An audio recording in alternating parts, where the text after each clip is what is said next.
We are, Mayor. If I may, I have three preliminary matters to go over. You may. I am not streaming yet. It will be soon. Hopefully that's okay. We got it on the other camera. You are, yes. I'm coming. Yes, the audio. Coming. And I'll get this up and running as soon as possible.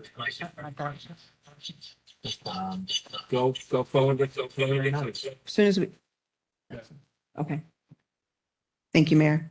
This is Zoe Burgess, your city clerk. This local planning agency meeting of March 14, 2023 is being held with a quorum of City of Westlake Council physically in attendance at the Westlake Council Chambers, 4005 Seminole Pratt Whitney Road. Public comments may be accepted prior to the meeting utilizing electronic comment card available on the city's website. Public comments are also permitted at the appropriate time during the meeting. The mayor will call for such during public comment, and you may participate at this time utilizing the system's virtual hand feature and waiting to be acknowledged. Please note this meeting is being recorded, both voice and video, and to remember your mic may be live. I will mute any microphones that carry any feedback or interruptions. If you are a caller that has been muted, you may unmute yourself by pressing *6. Any person in the virtual meeting causing a disruption or being inappropriate will be removed. If I may also remind those physically in attendance, please utilize microphones so that the virtual audience and a clear recording of the meeting is produced. Thank you, Mayor O'Connor. Thank you. I'll call to order the local planning agency meeting of March 14th, 2023 at 5:32 p.m. If you would all please stand me and join me in the pledge of allegiance. Allegiance to the flag of the United States of America, to the republic for which stands one nation under God, indivisible, with liberty and justice for all. Do we have any additions, deletions? Mayor, Roll call. may I do the roll call? Please, absolutely. Councilwoman Leonard, Present. Councilman Martinez, Present. Councilwoman Valladon, Present. Vice Mayor Langowski, Present. Mayor O'Connor. We have a quorum. Are there any additions, deletions, or modifications to the agenda? If none, may I have a motion to approve the agenda as presented? Motion to approve. Second. Moving forward to the consent agenda, a section of the Mayor, agenda. may I do the roll call? Sure. We have a motion by Vice Mayor Langowski, seconded by Councilman Martinez. Roll call, Councilwoman Leonard, Yes. Councilman Martinez, Yes. Councilwoman Valladon, Yes. Vice Mayor Langowski, Yes. Mayor O'Connor. Yes. Motion carries. Thank you. Probably slow down here. Let's move forward to the consent agenda. This section of the agenda consists of routine or administrative items that require final approval by the local planning agency and may be approved in its entirety by a single motion. There'll be no discussion of these items unless a member requests such, in which event the item will be removed from the consent agenda and considered on a future agenda. I have a motion to approve the consent agenda. Mr. Mayor, I motion that we approve the consent agenda for March 14th, 2023. Second. Oh, sorry. Give it to Pillar. We have a motion by Councilwoman Leonard, seconded by Councilwoman Valladon. Roll call, Councilman Martinez, Yes. Councilwoman Valladon, Yes. Vice Mayor Langowski, Yes. Mayor O'Connor, Yes. Councilwoman Leonard. Yes. Motion carries. Thank you. Public hearing.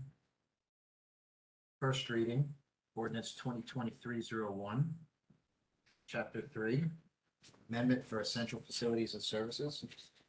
City Attorney, if you please read the ordinance by title only into record. Yes, sir. Ordinance by title only, an ordinance of the City Council of the City of Westlake, Florida, amending ordinance number 2019-9 as set forth in the city's code of ordinances, providing for the creation of section 3 to be entitled Essential Facilities and Services, providing for essential facility services, providing for height of structures, providing for screening, buffering, providing for exemptions from property development regulations, providing for setback requirements, providing for codification, conflicts, severability, and providing for an effective date. Thank you, Councilman. Is there a presentation from P and Z? Yes, sir. Good evening. For the record, Osniel Leon, Senior Planner for the City of Westlake.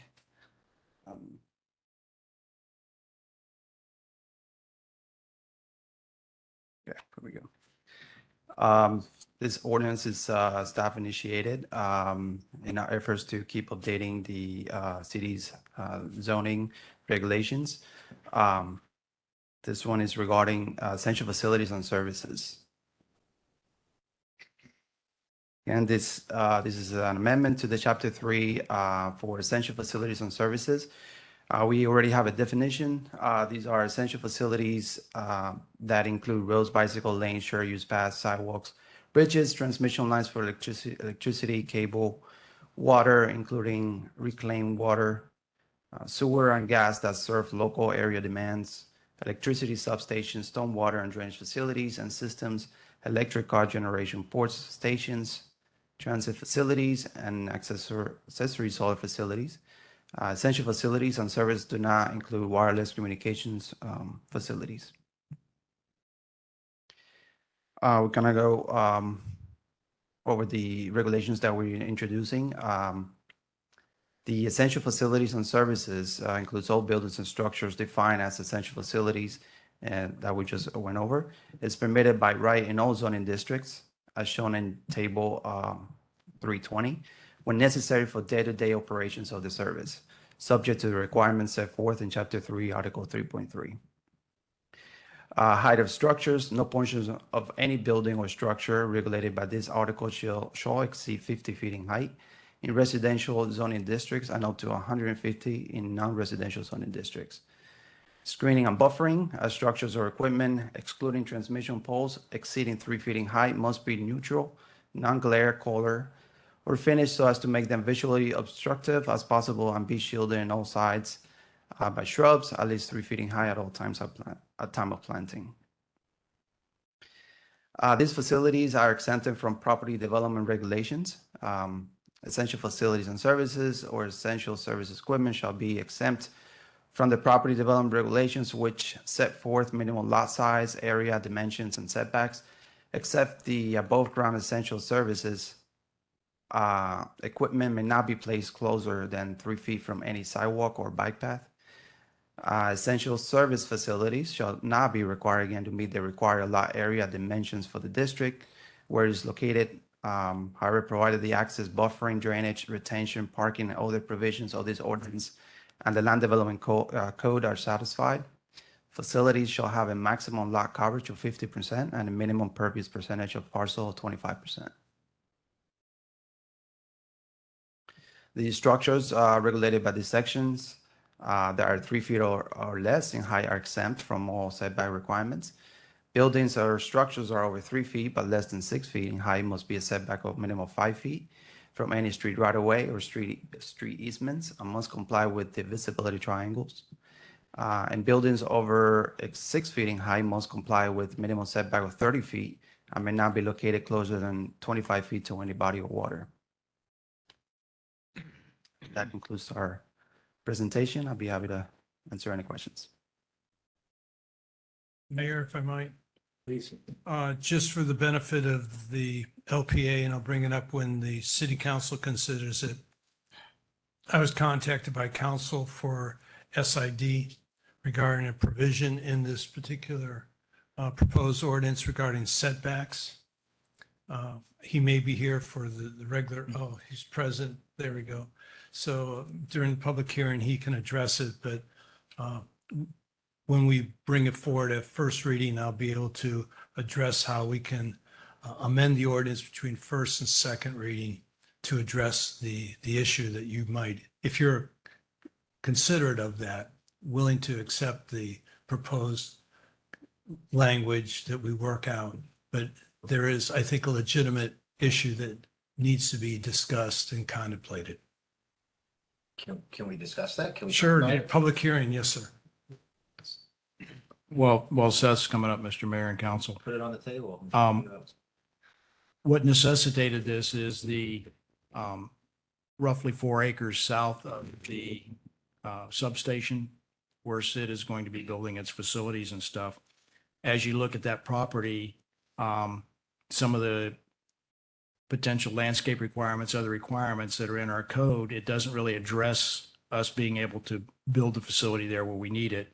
Plus, you can't put some of these landscape requirements in around the power lines and stuff. So there's a bunch of things that got triggered to figure out how to utilize the property, keep it nice, but at the same time, figure out how to work it within the code. So we're looking at modifying pieces of the code so that we can utilize that property to its fullest extent.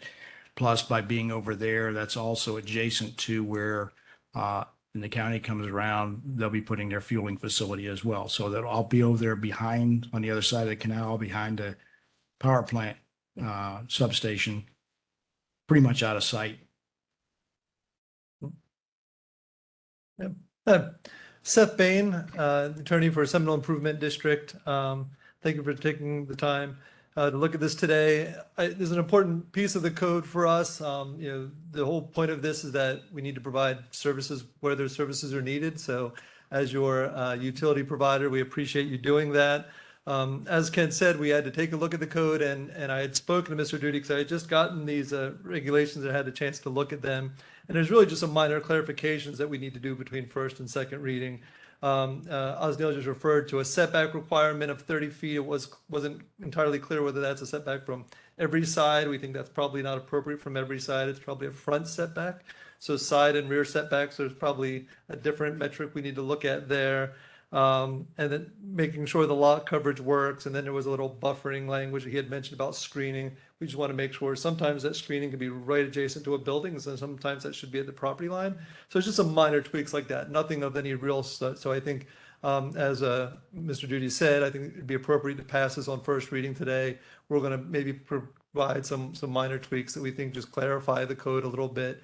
And then we'll come back and walk through those one by one at second reading to make sure you're comfortable with them.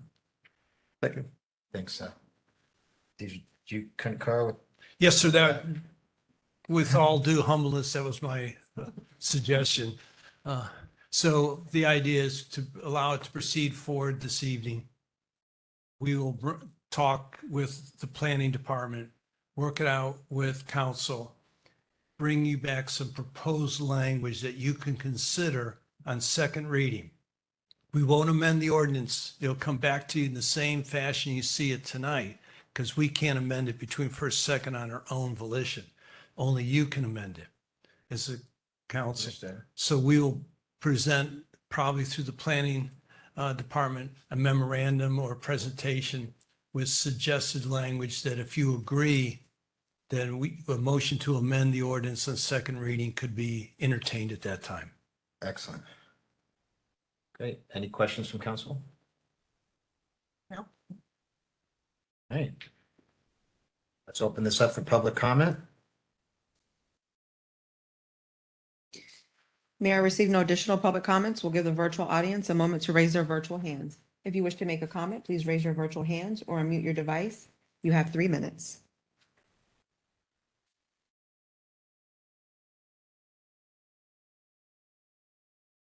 I see no comments, Mayor. Excellent. There being no further discussion, can I have a motion to recommend this to the council for first reading? Need a motion? Second reading now? Nope. First reading, First reading. and we need to recommend this to the council since this is the LPA, but I need a motion in order to do so. Motion to approve. Second. Motion to recommend. We're not Recommend. approving any. Motion by Vice Mayor Langowski, seconded by Councilwoman Valleron. Roll call, Councilwoman Valleron, Yes. Vice Mayor Langowski, Yes. Mayor O'Connor, Yes. Councilwoman Leonard, Yes. Councilman Martinez. Yes. Motion carries 5-0. Thank you. If there's no further business, I will go ahead and adjourn at 5:44 PM.